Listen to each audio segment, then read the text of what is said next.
Long live Young Dolph, the king of Memphis. This past Thursday marked the 1 year anniversary of Young Dolph's death. On November 17, 2021, Young Dolph was tragically and heinously gunned down in South Memphis by two degenerate, low-life demons. But amidst all the tragedy, 1 year later, it looks like Dolph and his family are finally getting some real justice. Not only will November 17th moving forward be recognized as Dolph Day in the states of Tennessee and Georgia, but there are now 4 murder suspects who have been caught and arrested in this case, and it looks like there will be more coming. I also want to highlight how Dolph's artists have been holding it down and keeping his legacy alive by releasing dope projects all throughout this year, whether it was Jay Fizzle,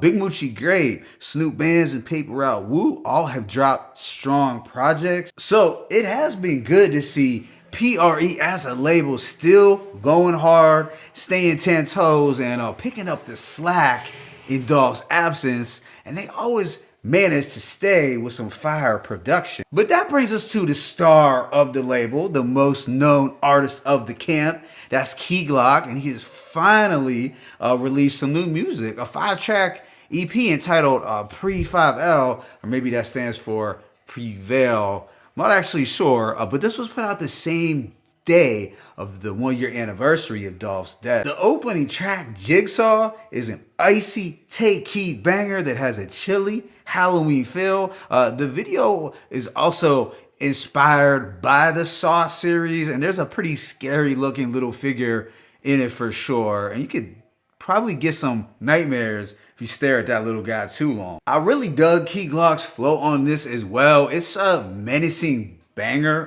where he's flexing his calm but cold-blooded demeanor. He is very much standing on paper route business and basically letting the competition know that he's not the one to be played with. You mess around, you could get smoked like a menthol. Track 2, Forgive Me, also has a dark trap beat with an eerie children's choir vocal sample.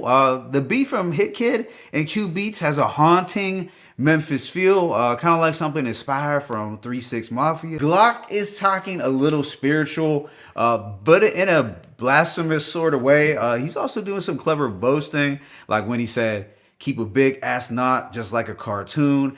And if I'm number 1, then Glizzock is number 2. Whereas track 3, Spike Lee, mellows things out a bit with its more melodic and atmospheric production. Glock is paying homage to the legendary director Spike Lee with lines like "Chrome heart frames on my face like Spike Lee." He also reflects back on when he served his grams and his uncles, but his auntie always told him to do the right thing. Glock's bars can come across as simple, but you can usually find some witty lines, and his delivery is always super smooth and confident. I did like the following bars: "Left wrist like Ike, right wrist like Tina, talk to a therapist, I like money, I don't like people." So yeah, Spike Lee is a dope head nodding track with a chill melodic vibe. Then the following, Die Trying, is a real highlight produced by Bandplay, and it wouldn't quite feel like a pre-project without Bandplay, who I feel has made some of the best trap beats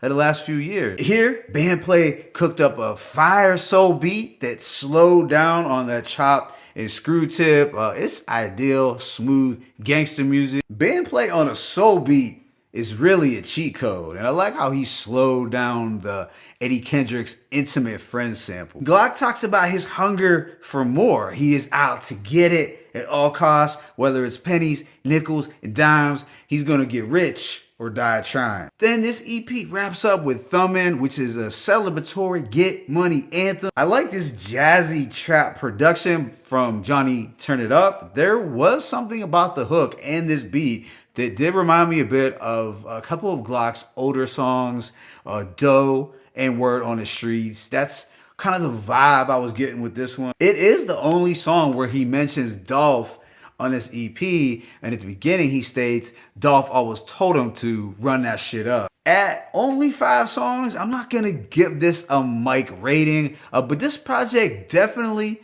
packs a punch, and it's likely to be one of my favorite EPs of the year. Key Glock just doesn't seem to miss, and we can add this to the list of already consistent projects that came out of the pre-camp for 2022. And it's an appetizer that shows us what he will have in store for the upcoming year. Rest in peace, Paper Route Frank.